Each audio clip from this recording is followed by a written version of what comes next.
Greetings, everyone. This is Rock and Roll Spot Connection with the Weekly Comic Roundup. We made it most of the way through, and we're going to wrap up this week's Marvel books, kicking things off with Guardians of the Galaxy #2. Where we left off, the Guardians were trying to evacuate a planet, and it looked like they were about to, basically before a pending disaster occurred. They appeared to, they almost managed to pull it off, but one basically a cargo container full of refugees from that said planet came detached from their ship as group fall occurred on the planet. So where we pick up, the Guardians are trying to figure out a plan to basically doing what they can to get ahead of group fall.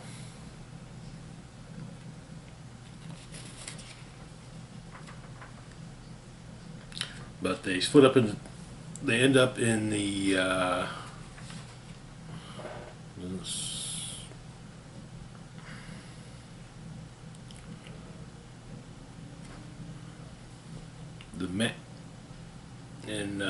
Manifold Territories, a system that is beset by war.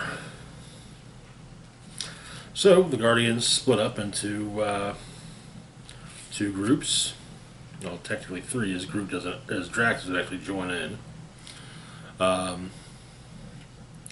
Nebula and Gamora comprise one group, while the other group consists of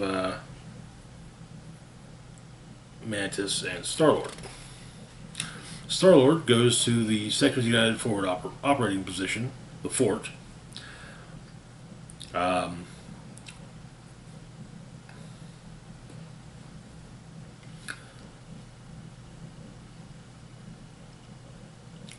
Talking to and Star-Lord goes to talk to Krakeen Toreth, sergeant from a ugly little campaign on Moricon 4, though it appears he's been promoted since then. Krakeen is in charge of things. There's also a message that's arrived from Spartax that it made its way to Krakeen, but the message is for Peter. Meanwhile,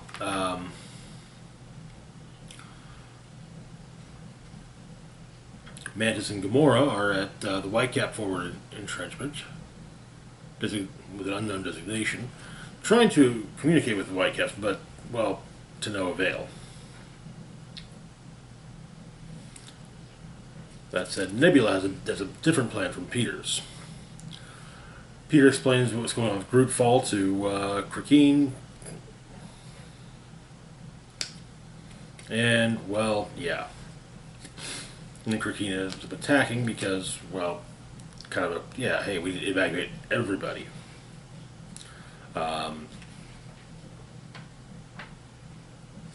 Back with Gamora and Nebula,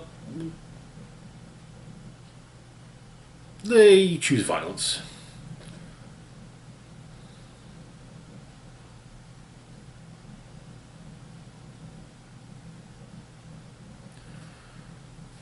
And also Nebula's plan. Everything, of course, goes as sideways as it potentially can.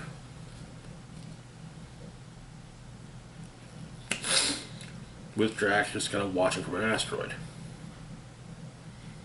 The Whitecap entrenchment gets blown up, and Nebula and Gamora have stolen the massive chunk of Mysterium they have.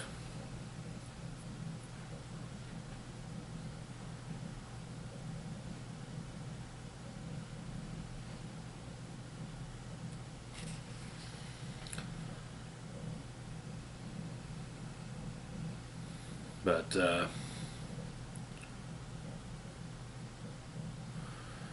so yeah, the Krakeen basically orders a new offensive, seeing as how, well, the Guardians kind of, stole Whitecap's bankroll.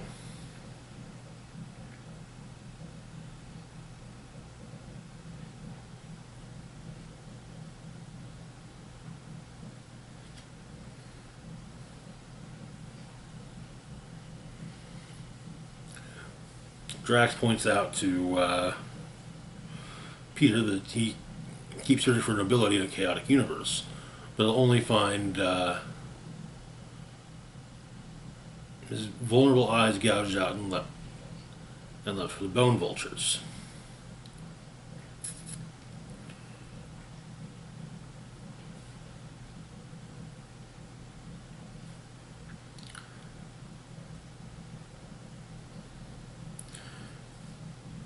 And as it's sitting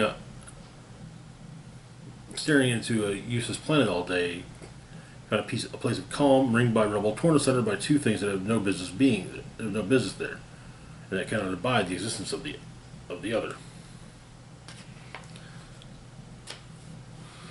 Which apparently means he saw himself. Later, Slughter opens the message from Spartax. What it is, we don't know, but he's not exactly happy. And the next issue is stated as being Hunt of the Spartax, and that is where the issue ends. Things are getting interesting so far. I think I'm more curious about what has led to Grootfall occurring in the first place, and that Marvel solicits for the next few months have stated that mystery will be solved promptly, but still. Otherwise, good issue, kind of building things up and adding to the storied history of Star-Lord. But anyway, moving on to our next book, we've got Predator number 3. Where we'd left off, while on the hunting preserve, Theta and Paolo had managed to run up some of the human prey, and were planning to get them off the planet. However, one of those that they rescued stole Theta's ship, and Theta, while fighting Yautja, had her arm cut off. But the other beasties on the planet attack as well, which distracts the Yautja enough for the remaining human prey to escape. But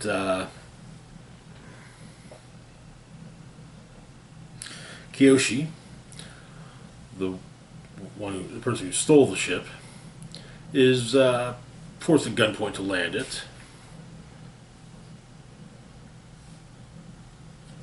And so the other survivors clamber, get aboard, while the Yautja continue to face off against the other creatures of the planet. Kiyoshi is placed in a makeshift brig,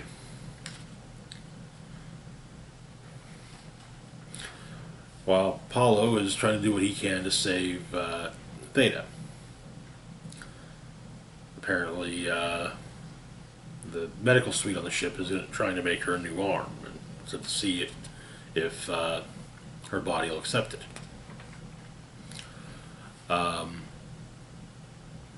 Our two members of the OWLF have found Theta's trophy room and begin to think about, what, if the OWLF from the point in time they're from doesn't have anything near this, but what if they do now? Further investigation discovers they also discover the hunting routes, and that Earth appears to be on one of those routes.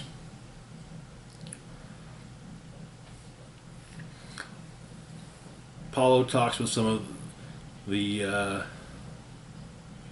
other survivors and explain that wiping out Yautja is her mission.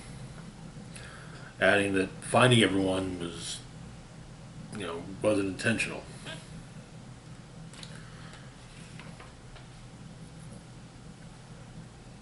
They've been trying to find, in fact, the Predator homeworld to wipe them out.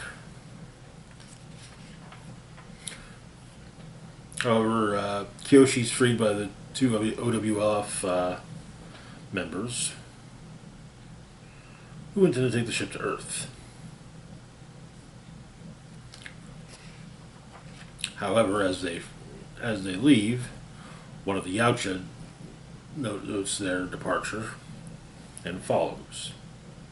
And that is where the issue ends. So we're getting interesting. It'll also be quite interesting to see where or how Earth looks in this particular future timeline. And for a penny, Moving on, though, to our next book, we've got Star Wars Bounty Hunters, number 34. Where we left off, Inferno Squad was about to attack Tongan Losha's ship, currently masquerading as 4LOM and, I believe, Losha. We get some flashbacks throughout the issue to Valence's past as he's working on fixing the damage to the ship caused by him and Bosk's fight.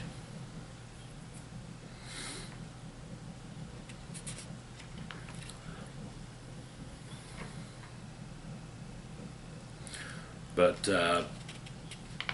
Losha realizes that it's not her wife who's arrived, and so bit of a shootout ensues between Inferno Squad and the Hunters. But they explain that they're really just after Valance. That's all. And they incapacitate the welcoming party. On Corellia, IG-88 has shown up to wipe out the leadership of the Broken Clan for having worked with Crimson Dawn. Bakura, who's just arrived and who's returned to basically retake leadership. So they said, well, technically she was forced out. She did not work directly with Crimson Dawn, so technically she's not a member of Clan Unbroken.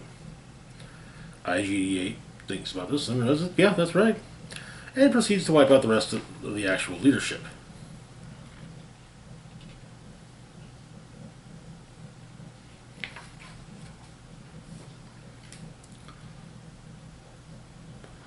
Once that's done, IG-88 does ask it's revealed that Vakora is the one who put out the bounty.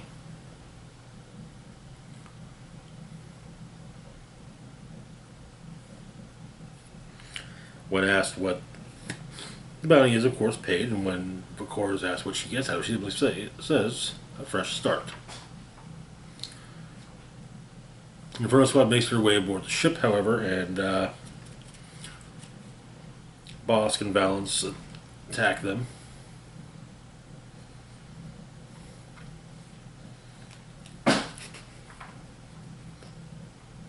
And Valance surrenders, basically saving Bosk's life. And the basically what's in his head, his memories are wiped. At least some of it. At least a large portion of it.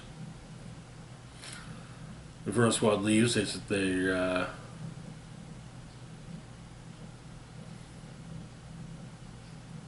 mission's accomplished, though Hayden is heartbroken at what she's just done to Valance.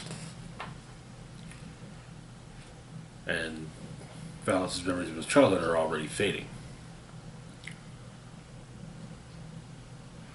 Once the ship's repaired, Tassu Leach explains he's leaving the crew, explaining that they're not his people.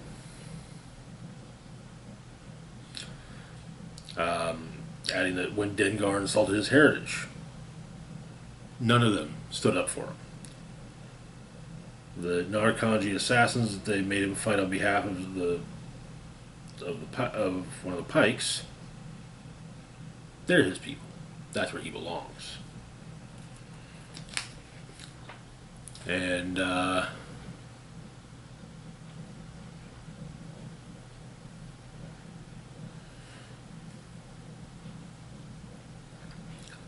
Tonga hits Losha with some knockout gas and asks Tasu to take her with him.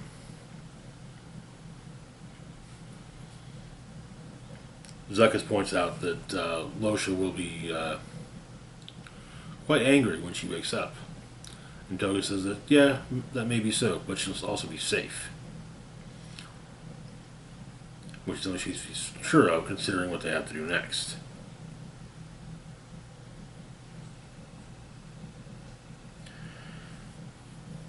And so, Tasu and Losha leave the ship while the Hedgehog lifts off.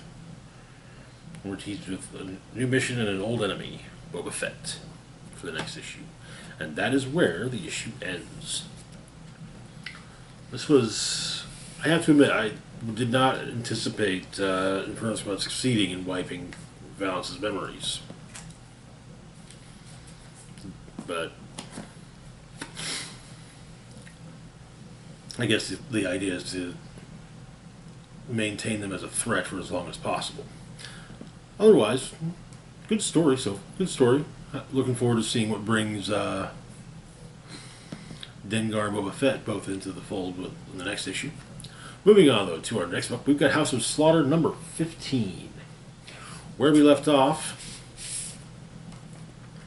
Jace, while searching for Sunny, got into it a bit with Jolie in a bar in New Orleans. The issue opens with a flashback to when Jace saved Sunny.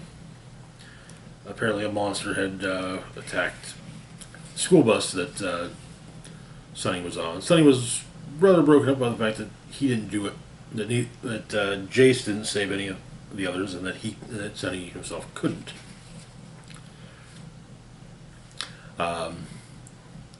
Jace wakes up in the basement of the butcher house with the house's dragons.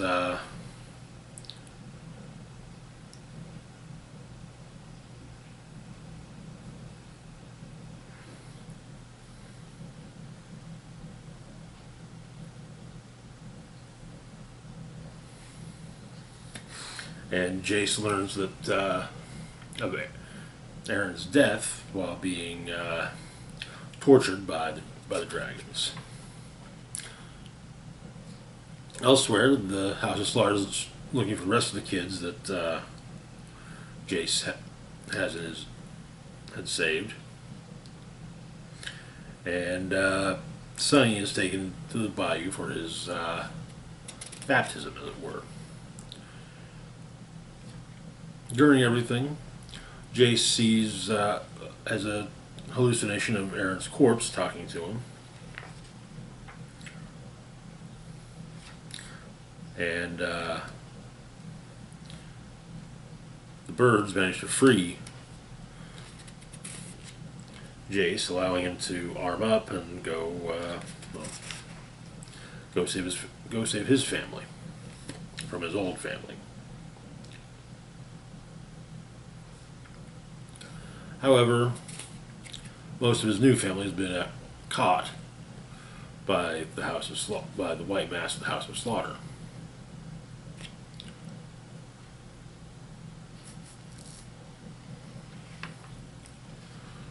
Jace goes on the attack, wiping out quite a bit of the White Masks before going after Jolie.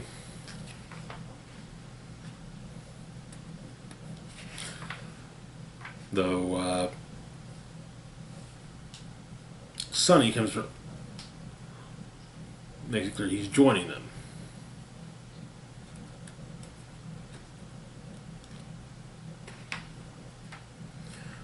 Much to Jace's regret. We have we also have a days later sequence. The dragon from the house of Slughter calls up the dragon from the house from the butcher house. But it appears their houses are once again united against the common butcher.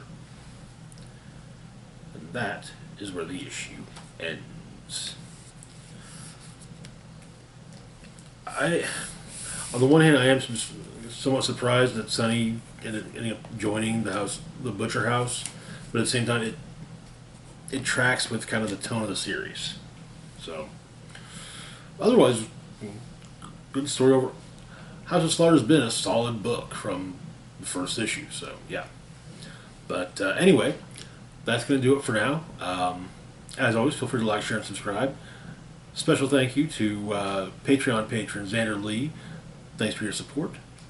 Links to the giveaway launch video, as well as my Facebook, Twitter, Patreon, and PayPal can be found in the description box down below. This is Rock and Roll Spock signing off, saying, live long and rock hard.